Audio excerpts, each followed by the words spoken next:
Akibat banjir rob yang terjadi di Desa Rohomoni, Pulau Haruku, Kabupaten Maluku Tengah mengakibatkan banjir setinggi 50 cm merendam rumah warga.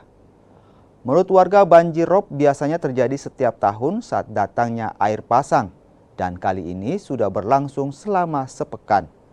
Namun dalam 3 hari terakhir, intensitas air lebih parah dari hari sebelumnya. Kini warga hanya bisa pasrah dan berharap pemerintah segera menemukan solusi agar banjir tidak terus merendam permukiman mereka.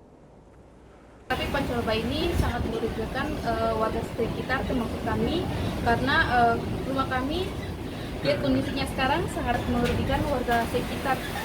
Seperti kami yang warga di pesisir pantai sangat kondisinya sangat rugi ya, karena kondisi rumah kami yang sudah tergenang air dan hancur seperti ini.